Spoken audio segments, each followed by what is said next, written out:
Thank you so much for coming this afternoon, everybody. I am Brian Lauer, and I am from the People's Republic of Minnesota. And that's where they're trying to give MMR shots to all the students, including the homeschool students. And so we need to resist that. It's good to be in Iowa, where there is a law that says that the schools have to tell you about your exemptions. And that's good. We need to do that, to know what's happening. And I was at my very first homeschool convention last month in Duluth.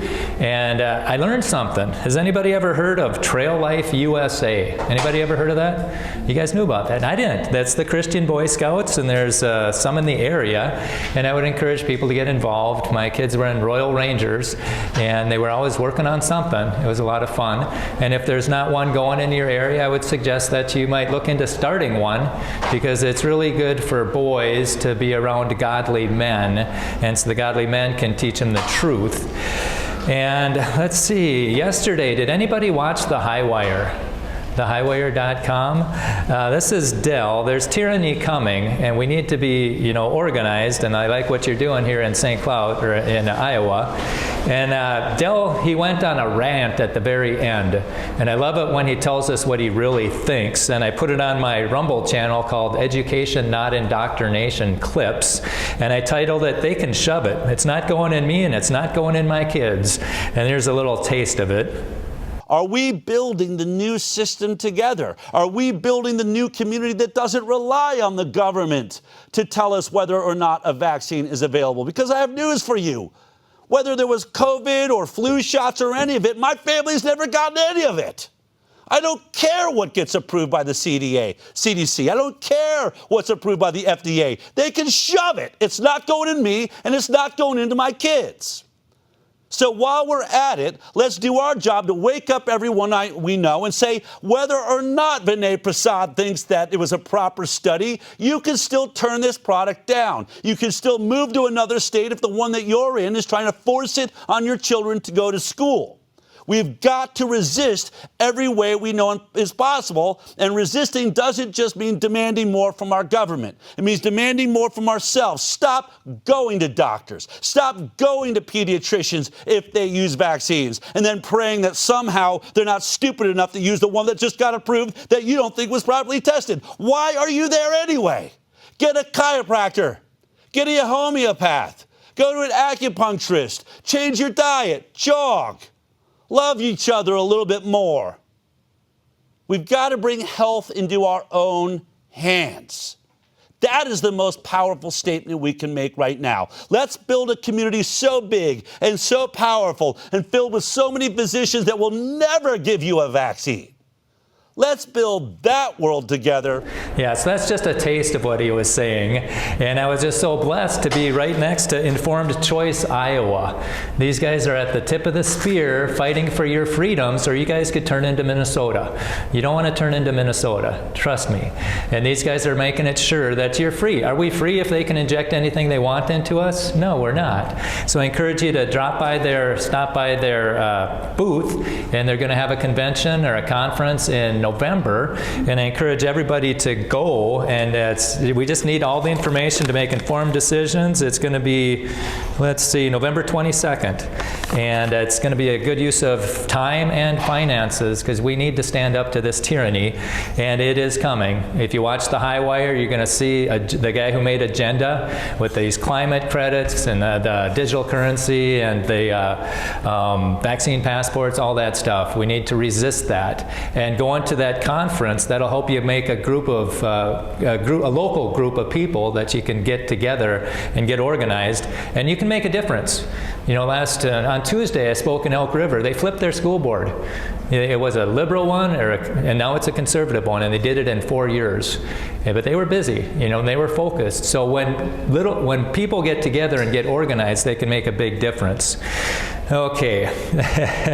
Yeah, and I do want to congratulate you guys on being organized, because I was at a table with a state senator, representative, and the city council president, and one of them said, "Don't make the homeschoolers mad, they're organized." Yeah, so good job, way to be organized. And I thought, why don't they say that about the church? because the church is so busy focusing on what divides us that we don't get organized, while hypocritically, we're paying the schools to teach kids there's no God. So I'm trying to unify the church just on this issue. Let's get accurate textbooks. Everybody should be that, and our taxpayers should be for that. And then we can get our textbooks cleaned up, and then we can move on. And then if you're really ambitious, we can unite around the hydroplate theory, which is going to destroy the Big Bang. So basically what you're getting today is just highlights of 2 talks. If you want more in depth, you can go into my YouTube channel called Solidify Your Faith, and it's errors in our textbooks and also answers to scientific problems. Get a little more details. So let's jump in here. Last summer I went through our high school, the school curriculum, the science books, and I found a bunch of errors. And I pointed them out to the curriculum director. And she said, we're just teaching the state standards. And I said, well, what standard says we're 1.6% different from chimpanzees? And keep in mind, these are online textbooks, and this is a video that's embedded in that textbook, and it says we're 1.6% different from chimpanzees. So what I'm asking for is to take that down. We're not 1.6% different from chimpanzees. And I asked her, well, what's, only what standard, state standard says that we're 1.6% different? She did not respond, but the superintendent did. And she said, we're in the process of reviewing your concern and our response with our district's law firm. Instead of contacting the publisher, which would be free and hopefully get these errors out of the textbooks, they contact a law firm. And keep in mind, this is the same superintendent who's in the charge of a school district where only 1 in 4 students can do math or science at the state standard, and only 1 in 3 can read at the state standard, and yet she's the superintendent of the year. It's like, wow, they give it to a school with failing grades getting worse. That shows me that this education system does not care about educating. There's something else going on. So I went to the school board and I asked the school board if they would contact the publishers. And long story short, they didn't. And you can see these comments on my YouTube channel. And at the end of the second one, I went in there assuming everybody wanted accurate textbooks. And then when nothing happened, it's like, if there's anybody here who doesn't want accurate textbooks, that's real close to knowingly lying to students, and that should not be tolerated. And if there is anyone like that in this room, they should be reprimanded or voted out at the next election. And I got an email from the superintendent the next day saying this issue's been resolved. It's like, what? We'll let the voters decide if it's resolved. So basically, they've laid their cards on the table, and they said, and if somebody wants to be a school board member, they can just say, I want accurate textbooks, vote for me. Those guys didn't. And so I was trying to get the message out at our county fair, and I do the question of the day, should St. Cloud ISD 742 remove the errors in our textbooks? And it was 52-10, 5-1 said, yeah, get them out of there. And somebody from the curriculum selection committee came by, and so we talked. And I said, hey, I put my name to be on that committee too. Why didn't they call me? And so we're talking, and she's saying, well, this is the best curriculum we could find. And I said, well, it can get better if we get the errors out of the textbooks. And I said, the school board won't do anything. And she said, well, you can contact the publisher too. And I said, yeah, and so could you. We could both contact them and show them the errors. And she said, no, I can't. I might lose my job. And so it showed me right then and there that teachers are not educators. They're bureaucrats, and they'll teach whatever the state says, even if it's wrong. So she thought she would lose her job by pointing out errors in the textbooks. That's how messed up our education system is. So thank you for homeschooling your kids, and you'll be thankful when your kids don't come home thinking they're cats. Just a good thing. So let's take a look at this 1.6% difference. Well, according to PubMed, we're actually 5%, which doesn't sound like much, but it's 100 million base pair differences. And then the journal Nature says that the common chimp and human Y chromosomes are horrendously different from each other. Horrendously different, that's a lot different than 1%. But let's show you how they get 1%. Okay, now this is not a creation website. This is a blind chance website, an evolutionary one. And just see how they manipulate the data to get 1%. If a genetic paragraph, thousands of letters long, appears twice in a human scroll, but only once in its chimp counterpart, should that second human copy count as thousands of changes or just one? And what about identical paragraphs that appear in both genomes, but in different places, or in reverse order, or broken up into pieces? Rather than monkey around with these difficult questions, the researchers simply excluded all the large mismatched sections, a whopping 1.3 billion letters in all, and performed a letter-by-letter comparison on the remaining 2.4 billion, which turned out to be 98.77% identical. So, yes, we share 99% of our DNA with chimps if we ignore 18% of their genome and 25% of ours. We may not actually be 99% chimp, but we are 100% great ape, and at least a little bananas. Yeah, and you can see that. Go into Minute Earth and it's called, are we really 99% chimp? Well, if you exclude a third of the data, 18% of ours and 25 or theirs and 25% of ours. See how they manipulate the data? So that's clearly false. And I asked for justification. I never got any justification that shows it. And this is the big weakness for a blind chance perspective, the origin of life. I met somebody who said, I don't believe in God. And I said, okay, well, without God, how did life begin? And they go, oh, that's a good question. And this is what's in our textbooks. There are a number of theories that attempt to explain the origin of life on Earth. The one with perhaps the most scientific support is sometimes called the prebiotic soup theory. So this is the best one they have. And then another video says the chemicals, the raw ingredients that make up life were constantly sloshing around, bumping into each other, and combining into new chemistry. Over millions of years, that process can lead to living organisms. No, it can't. The water breaks apart the molecules faster than they can get put together. And just listen to this PhD in chemistry. Listen to what he says. We're taught that chemical evolution started in the oceans, but you say that's the last place you'd expect to look. Why? Well, okay, to build up a big molecule called a polymer from many little molecules called monomers, for instance, proteins from amino acids and DNA or RNA from the nucleotide building blocks, every step of the way, every combination spits out a water molecule. They call that condensation. But if you already have water molecules dissolving these things, then the water would come back and actually break that bond apart. It's called hydrolysis. So if you try to do this in water, it's the hydrolysis, the breaking apart that would happen and not the forming. In fact, chemists who want to make proteins or DNA or RNA, they exclude water as much as they can. They even have water absorbing chemicals to draw out the water. So a primordial ocean is the last place I'd expect to find these polymers forming. And I played that at the school board. I got 3 minutes to talk to him. That was one of the minutes. And then I asked him, what degree does your curriculum director have? What degrees do your science teachers have? Do they have PhDs in chemistry that show that life can't begin in water? And are they teaching kids that life can begin in water? And then it's not even, this NASA scientist admitted it too. This is from the American Association for the Advancement of Science. And basically she says, yeah, it's a problem and it's being addressed, but it's not. And you can see that if you go into rsr.org/NASA-water, you'll be able to hear that clip. And rsr.org, that's Real Science Radio. That's what I was listening to all the way down here. You can download their shows. So I got a rolling university when I'm traveling around, and I was listening to a lot of hydroplate talks and Grand Canyon talks. I'm going to be debating somebody on the origin of the Grand Canyon later on this summer. And then I emailed they took away my access to the books.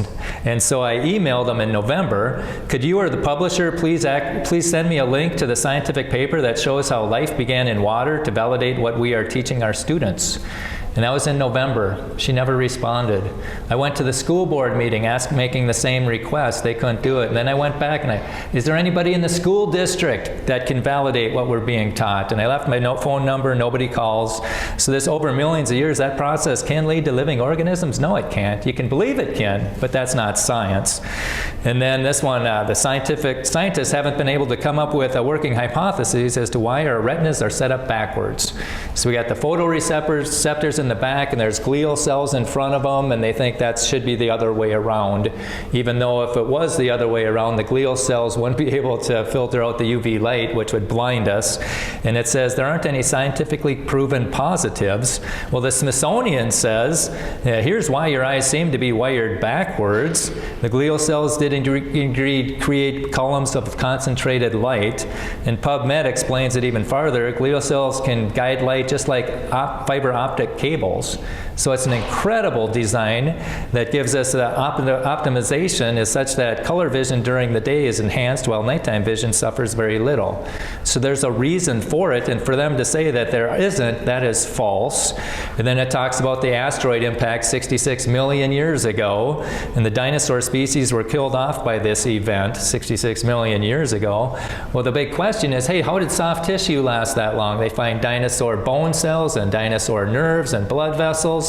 Listen to Mary Schweitzer, how she could not believe her eyes when she saw the soft tissue, because that can't last millions of years. It won't even occur to her that they're not millions of years old. Switch it to thousands, but listen to how many times she had to do the experiment before she'd believe it. The laws of chemistry and biology and everything else that we know say that it should be gone. It should be degraded completely. And when I poked into it, it was spongy. It was flexible and soft tissue.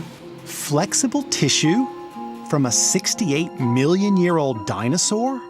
Blood vessels. There they are. Transparent, hollow, pliable, flexible, branching blood vessels that contain small, round, red microstructures floating in the vessels.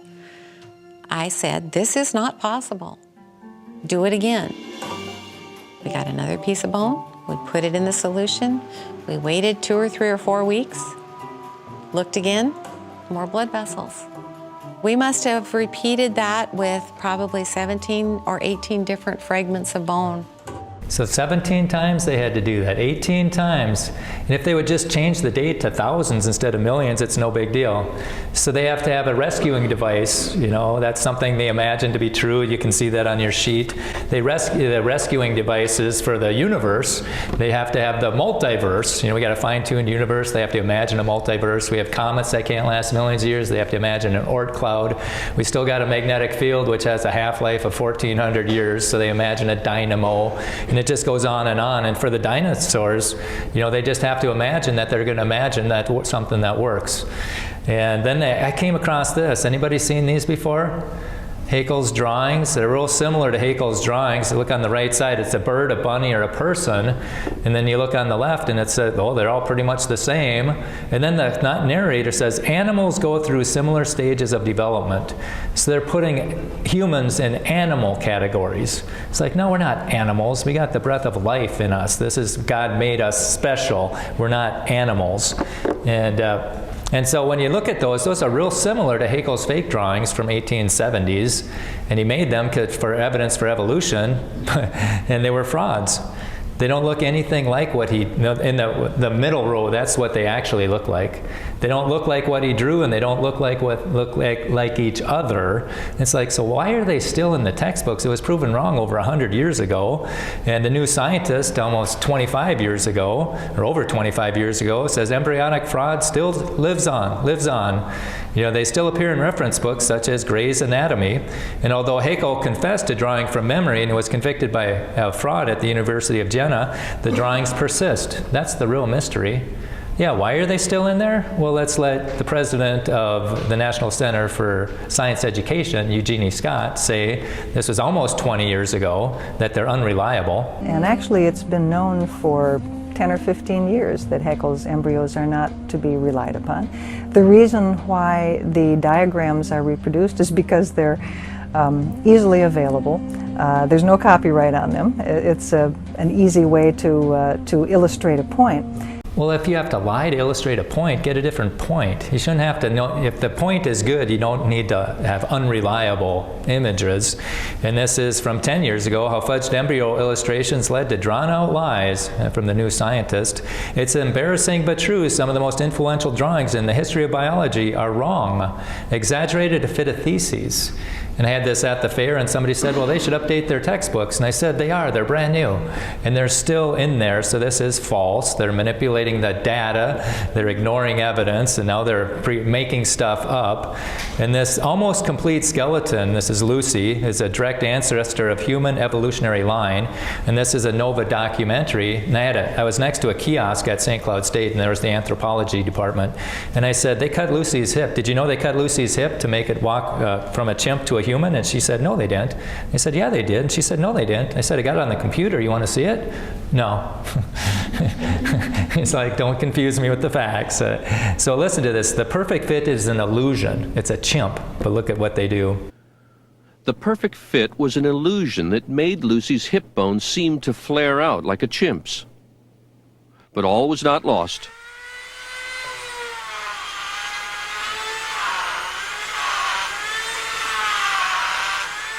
Lovejoy decided he could restore the pelvis to its natural shape.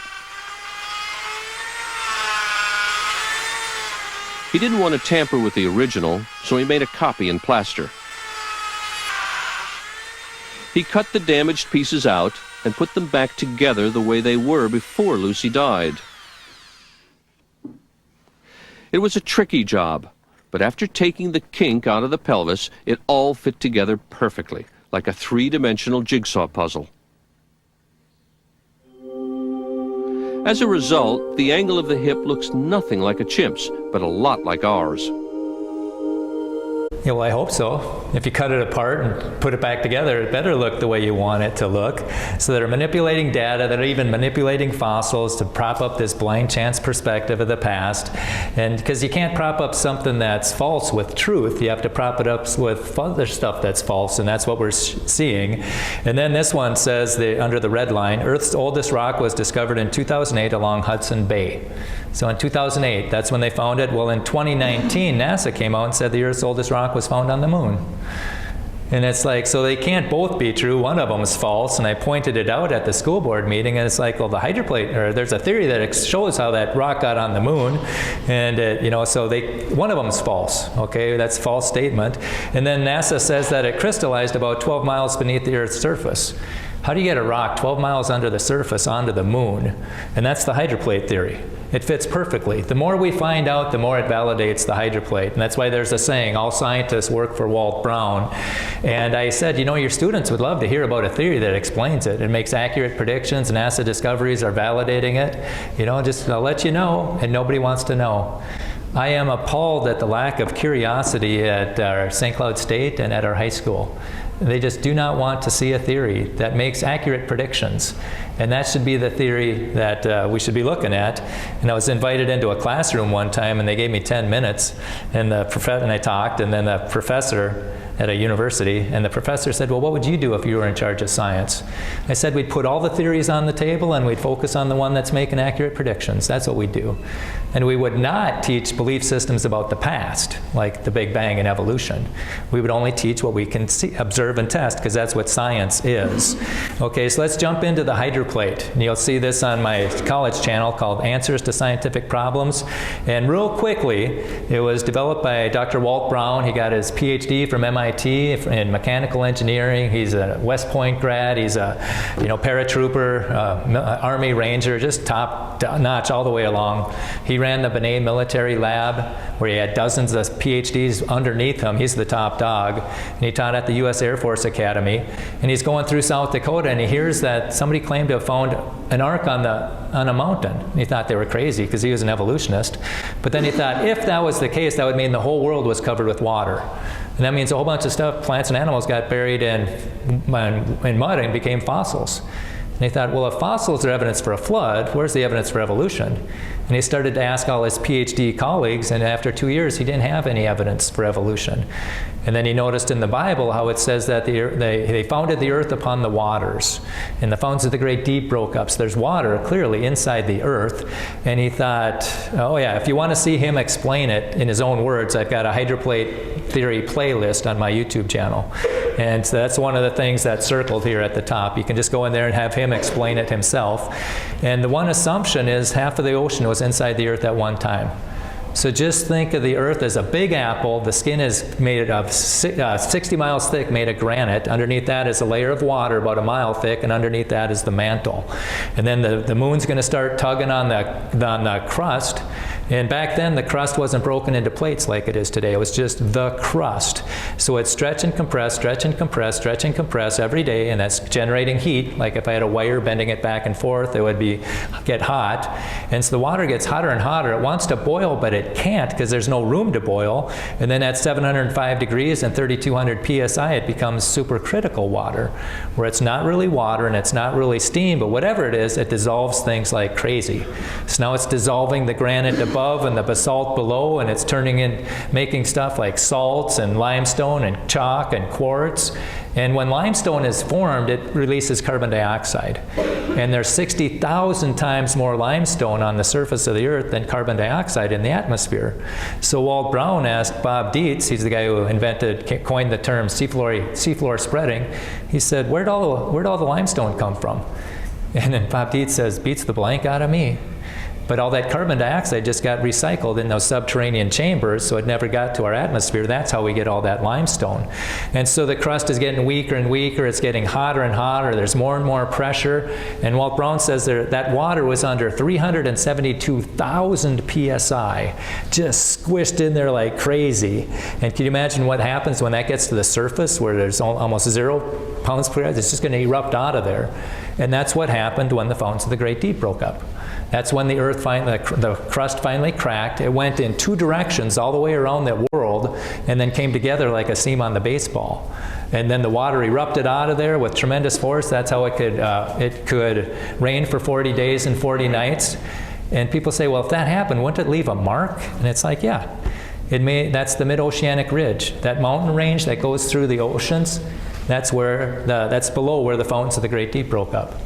Okay, that's a 46,000 mile mountain ridge. And so now you got 2 cliffs 60 miles high. And on Earth, you can only have a cliff 5 miles high before it crushes the stuff below. So all that stuff is crumbling into this hypersonic water that's shooting out like crazy. And that's where we get the sediment for our sedimentary rock. Okay, and it's shooting up like crazy. Those cliffs get farther and farther and farther apart. And pretty soon there's nothing pushing down on the mantle, so the mantle bulges. And now the continents start sliding. Like if you had a railroad track and you lift up one end, the train's going to start rolling. And that's what's happening on the continents. And it's like air hockey, because supercritical water is 38 times more slippery than water. So they start sliding. North America and South America are sliding to the west, and Africa and Europe are sliding to the east. And they keep going until they meet resistance, and then they buckle. And they buckle up and form the mountains. That's why the mountain ranges are pretty parallel to the mid-Atlantic ridge. So a mountain is a big mass on a small base. It sinks in. Something sinks in. Something's got to rise up. That's the plateaus. They have a hard time explaining how plateaus formed. And similarly, that mountain range is rising up. The mid-oceanic ridge, that's rising up. Something has to sink in. That's the Pacific Ocean. That's why the Pacific Ocean is so much different than the other oceans. That's the Ring of Fire. Most of the trenches are in the Pacific Ocean. Mariana Trench is a mile deeper than Mount Everest is high. How did that happen? And all the earthquakes are going in that direction to try and fill in that void. Or most of them are, almost all of them. And then they got all that volcanic activity, like 40,000 sea mounts or table mounts or whatever they call them. And so it's so much different. And then we'll fast forward a little bit, and they found a standing mammoth, frozen in the Arctic, frozen in permafrost, standing up. So it was buried alive, and it had identifiable food in its stomach and its mouth, so it got flash frozen. So how do we explain that? Well, some of the water got shot up with such tremendous pressure, it got out of our atmosphere, went into space, and got super cold, and then gravity grabbed a hold of it, and it came slamming down and buried them in muddy hail. Okay, and that's how it froze. And mammoths are temperate animals. They aren't woolly, they're hairy. They can't live in the Arctic. They eat too much, they drink too much. So that's how it froze. Okay, well then how come it didn't thaw out? That's you're gonna have to check that out yourself on one of those talks. But some of that stuff was, and fast forward again, some of that stuff was going up with such tremendous force. Not only did it break out of our atmosphere, it broke out of our gravitational pull and just kept on going. See, now you got these boulders that are out there, and they're attracting the ice and dry ice and the mud, and they like dirty snowballs going through the atmosphere. Anybody know what those are called? Anybody? Comets. Yeah. So they proposed that comets came from Earth. And he predicted you're going to find rounded boulders out there. And that's what they found in Comet 67P, rounded boulders. They call them dinosaur eggs. It's like, well, how do you get rounded boulders in space? Because if you break something apart in space, it's going to have jagged edges. The only way it gets rounded is if it's going through a fast flow of water before it gets propelled up there from the fountains of the great deep. And that's also how you get these peanut-shaped asteroids. You know, it's a major mystery how two objects, each the size of skyscrapers, could collide without blowing each other to smithereens. This is especially puzzling in a region of the solar system where gravitational forces would normally involve collision speeds of 4,500 miles an hour. But if they're coming from the same space at the same speed, then they can come together nice and gradual, like what the hydroplate theory proposes. And I'll just give you, this is Pastor Kevin Lee. Decades ago, he was taking orbital physics.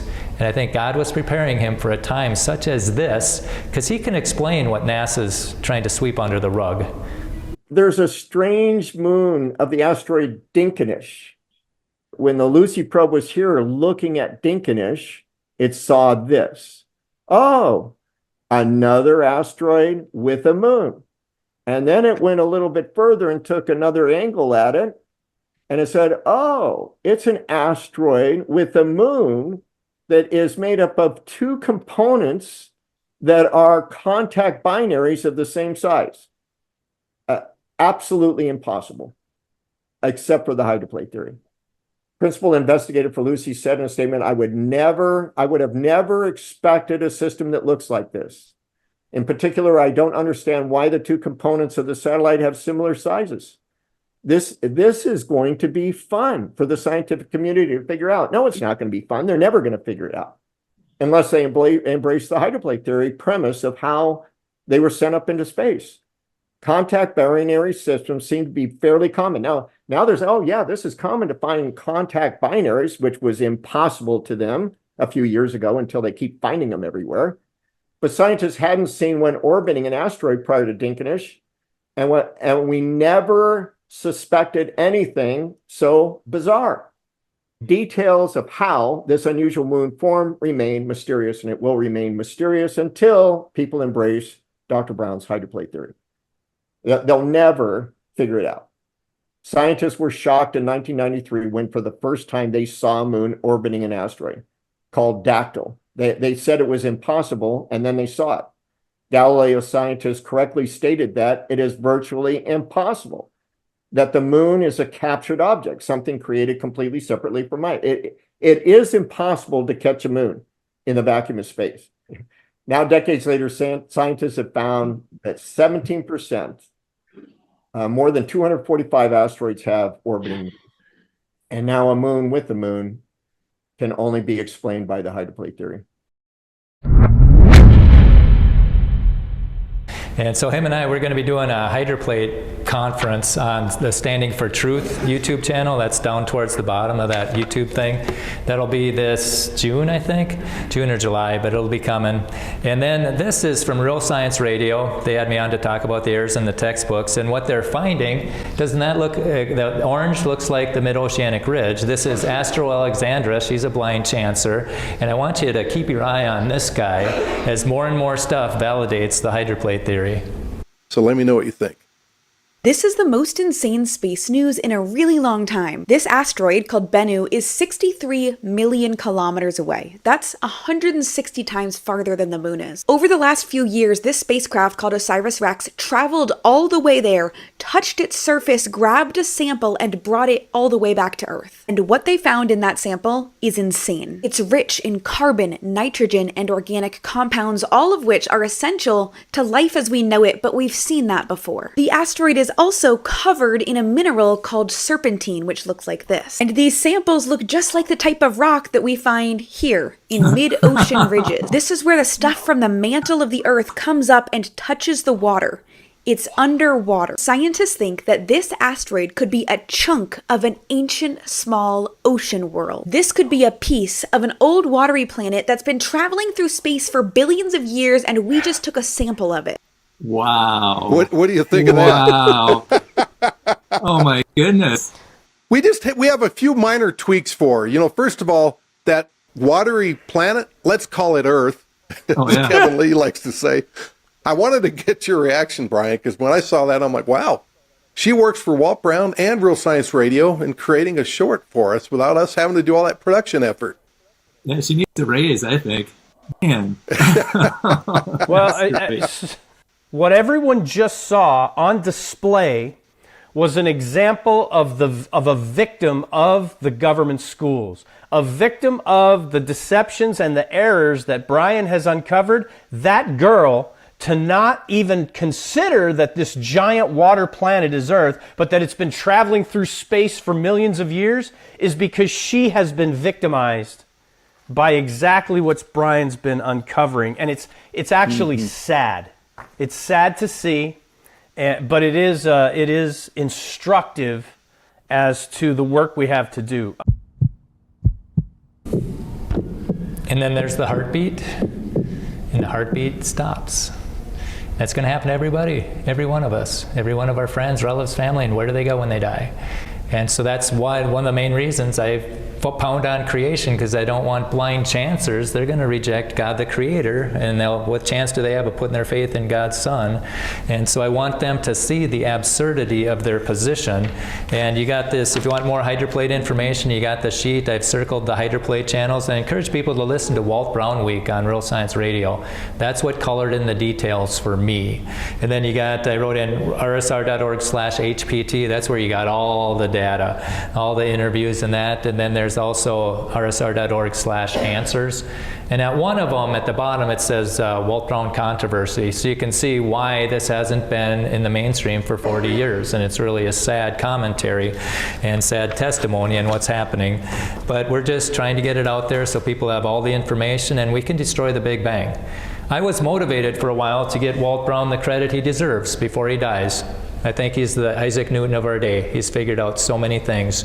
And then I was motivated because NASA made a big blunder because they thought asteroids were solid and they were actually flying boulders. So I was motivated to get this out there before NASA makes another blunder, and catastrophic blunder. And now I'm motivated because I want to destroy the Big Bang. This theory will destroy the Big Bang. Our predictions are always right. Big Bangers are always wrong. And we can destroy it. It's like the emperor who has no clothes. I'm not sure who it's going to be that says the emperor has no clothes and we're all going to wake up. It's like, oh, we've been deceived. But the emperor keeps going on proudly like nothing happened. And that's what's happening to the evolutionists. They're ignoring all this stuff. They're just proudly going on.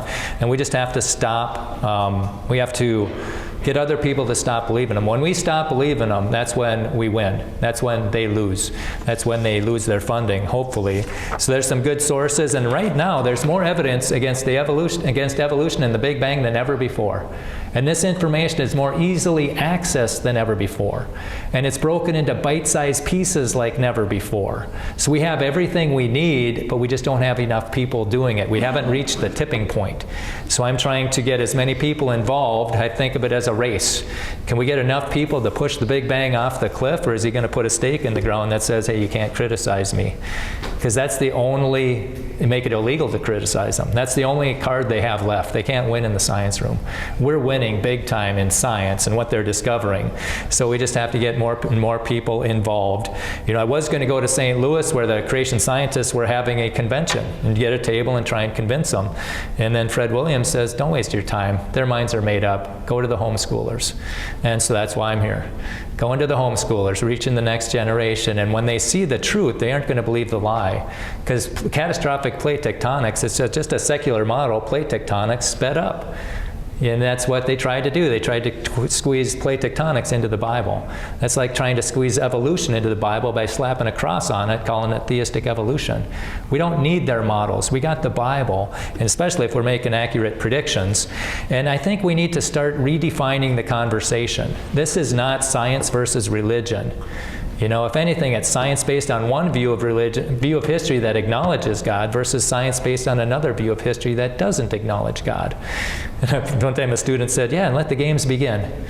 They got the funding and the facilities, but we got the truth, and we're doing better than they are. And I think our team of scientists is growing faster than their team. People want to know where they can think, where they don't have to be boxed in to a certain way of thinking. Oh, and everybody here, if you've come by my table and grab a video. These are thank yous for a donation of any amount, and you guys have donated your time. That's way more important than any money. And then on this one here, I gave a talk, it's called Think Outside the Box. Because everybody in our government school system are forced to think inside this material box, and they can't think out for a designer or anything. It's a blind chance box. And that's like if I had a chest of gold and I gave you all the grant money and time in the world to find it, but you had to find it, you can only look in this building, and I put it out there in the parking lot, you'd never find it because you can't look out there. You might trip over it on your way back and forth to your car, but you're not allowed to look. That's exactly what's happening in science. And so the blind chance perspective, it's not science versus religion, it's blind chance versus creation. Are we putting our faith in blind chance? It's like thinking this building got put here by chance. That'd be pretty absurd. How much more absurd to think our bodies got put together by chance, and yet that's all that's allowed in school. And if that's all that they see, they just memorize. And so my mission is to give people all the information so they can think and make an informed decision, because it's not happening in our classroom or our media or our government. And the key question there is, how did life begin? They can't answer it. Go into evo2.org, and it's $10 million if you can prove how the DNA got inside of a cell and organized and reproduced. And then also notice, and then the errors in the textbooks, I show you which sources that you can go through and to debunk them. And then the rescuing devices we touched on, and then the wrong predictions. They thought it was vestigial organs. How many people had their tonsils taken out or their appendix taken out? There was a study, if you had those taken out, you weren't as healthy as if you had them in. And then also junk DNA, they thought it was all worthless, and it's wrong. And then they always expect young galaxies whenever they get the Hubble Deep Field or the James Webb Space Telescopes. They're always predicting it, and it's such a laughing stock that Jason Lyle, he says, your predictions are wrong. You're not going to find what you're predicting. And once you realize you're wrong, I predict that you're going to say galaxies formed much sooner than expected. And he was right both times. So that Big Bang is falling apart. It's not a matter of if, it's just a matter of when. And then I give you, also it's the creation perspective. I debated a science teacher a couple of months ago, and he asked me, what points to 6,000 years? And I said the magnetic field of Uranus. Russell Humphreys accurately predicted it before we knew what it was, based on a 6,000-year model. And then he also accurately predicted the diffusion rate of helium out of zircons, which doesn't mean much to anybody, but it fit the 6,000-year line perfectly, not the billions of years line. And then also the mutation rate. And Gibbons says that mitochondria Eve, that's the first woman, would have been a mere 6,000 years ago.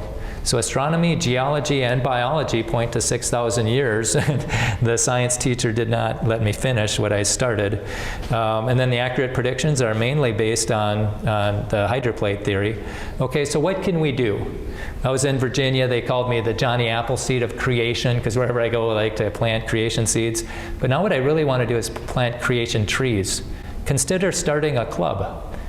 Creation Club. Meet once every month or two and talk about creations, and there's videos out there. We meet at our public library once a month. You can meet at a church, and it's and also, do you guys have a zoo in Des Moines? You could do a creation tour at the zoo, give a biblical perspective of the animals, and you could have a booth at the fair, the county fair. I love doing that. That's the second most favorite thing I do all year, because I get to talk to people who are outside my bubble, and then I get them to think. And the two questions for this generation, if you want people to start thinking about what they're being taught, is who paid the biggest criminal fine in U.S. history? Does anybody know? Anybody? Pfizer. That's right. And how come we don't know about it? It's because they advertise so much. Okay, so if you only take one note this whole talk, just write thehighwayer.com and then watch it every week, especially this last one. Oh, man. But anyway, let's see. The other question that helps people wake up is how many towers came down on September 11th? Who thinks 1? Who thinks 2? Who thinks 3? Who doesn't want to guess? Yeah, there's 3 that came down. Tower 7 came down and wasn't hit by a plane. And Tucker Carlson, he interviewed Senator Ron Johnson last week. Building 7 was never hit by a plane. Why did it fall down in exactly the same way the first 2 towers did? Why would our government continue to lie about it? I can't answer the question. All I can say is it raises my suspicion. Wow, is that weird? You know, building number 7, you see it come down, and we've all watched because it's cool to watch. You know, these buildings being demolished, boom, just, you know, free fall. Well, the only way that happens is if you remove all of their supports at the same time. You blow them all out so that a building can really free fall. If it's collapsing something else, it's like, you know, you build like a fire and it collapses off to the side or something, right? So that was pretty strange. But, you know, there was never a steel structure building that ever collapsed because of a fire. Especially building 7. Well, you don't get a lot of buildings that, you know, commercial airliners run into. So you could be like, well, who knows? You're right. But building 7 was not hit by anything. It's actually quite a distance from the other towers. It's not right next door. That was not even included in the 9/11 report. There's no mention of building 7. There are some very legitimate questions, a lot of them, that remain unanswered. All swept under the rug. I mean, they were, and you look at this, news reporters were talking about explosions. By the next day, nobody was. It starts with building 7. Yes. Where you look at that and it just, yeah, I mean, this is really weird. You know, it does come down just like a, you know, building demolition type of project. So listen to the last 45 minutes of that thing and they validate what I just said. And they were on the inside. Okay, let's see. We just got a few minutes left. So I like what Frederick Douglass said. To suppress free speech is a double wrong. It violates the rights of the hearer as well as those of the speaker. And during COVID, the hearers had a right to hear what the doctors had to say, and they were being suppressed. And the problem is, a lot of us, we don't know what our freedoms are. So I designed this freedom tract, handed out on the 4th of July, and it basically says, hey, what's in the First Amendment? I have yet to find anybody who's taken the oath who can tell me what's in the First Amendment. And a lot of times I'll ask, and only a handful of people have been able to do it. And even the guy with the Navy out there, he would have had to look it up. So, well, here you go. Because the answers are there. White pilgrims come to America, and you guys, and it's for the grace of God, for the glory of God, the advancement of the Christian faith. And then were we created, or did we evolve? Well, we hold these truths to be self-evident that all men are, they have to write in, created equal, and they are endowed by their creator. And then they got the answers there, and at the bottom of the answers it says, why do government schools teach false information to prop up a blind chance perspective of the past? And then it says, are you free from the bondage of sin? And if you were to die today, where would you go?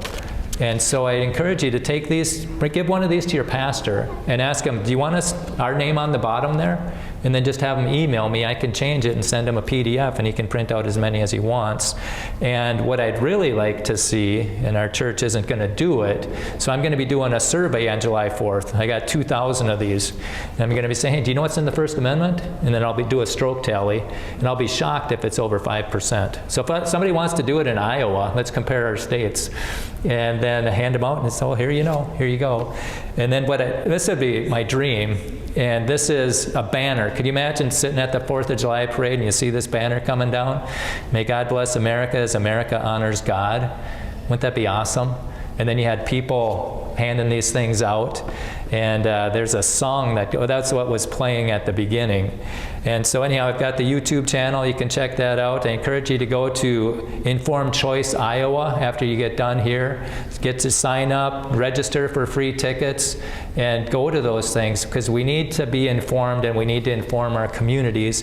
And it's good to have an informed, and it's good to have like-minded people.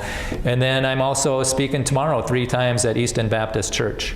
And they've been a tremendous blessing to me on this trip. So if you have time tomorrow, 9:30, 10:30, and 6 p.m. if you want to make all 3. But if you could, just go there, and I'll be talking again. And then thank the pastor for making my life easier when I came down here. So we just have less than a minute left. Does anybody have any questions? We covered a lot of ground. You have a question, young lady? Why is there a balloon up there? Well, that's hydrogen, and that goes to the ceiling. And some people think if you mix hydrogen and helium, a little bit of lithium, it'll turn into people. because that's what the Big Bang made. Hydrogen, helium, and a little bit of lithium. And here we are. And so I'll have that sign. I'll have a sign on my bike at St. Cloud State. Did hydrogen and helium really turn into people? And a professor walked by and said, no, hydrogen and helium didn't turn into people. And I said, well, what did the Big Bang make? And he didn't say anything. And I said, it made hydrogen, helium, and a little bit of lithium. And he goes, yeah, and those things turned into stars that turned into elements that turned into people. And I thought, forget what I said. It's like, you think that people are mutated animals that came from pond scum, that came from exploding stars, that came from nowhere? That's crazy. But if he does that again, I'll just say, prove it. You can believe it, but prove it. So that's where we're at. We got the winning hand when the cards are laid down.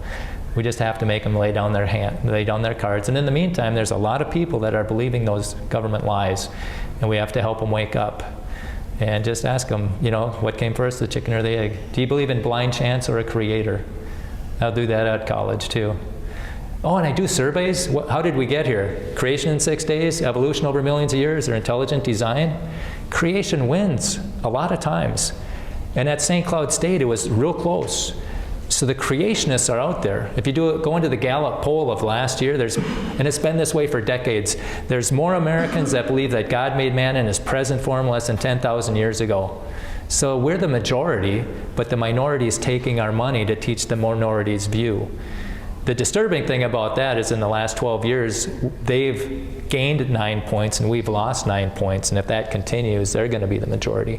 So we need to be motivated to do something. And so hopefully this gives you some ideas, and I encourage you to do something, anything. You know, someone can't do everything, but everyone can do something. And once we all start focusing, I think we'll make a difference. All right, yeah, I'm a little over time. All right, thank you so much for coming. I appreciate it.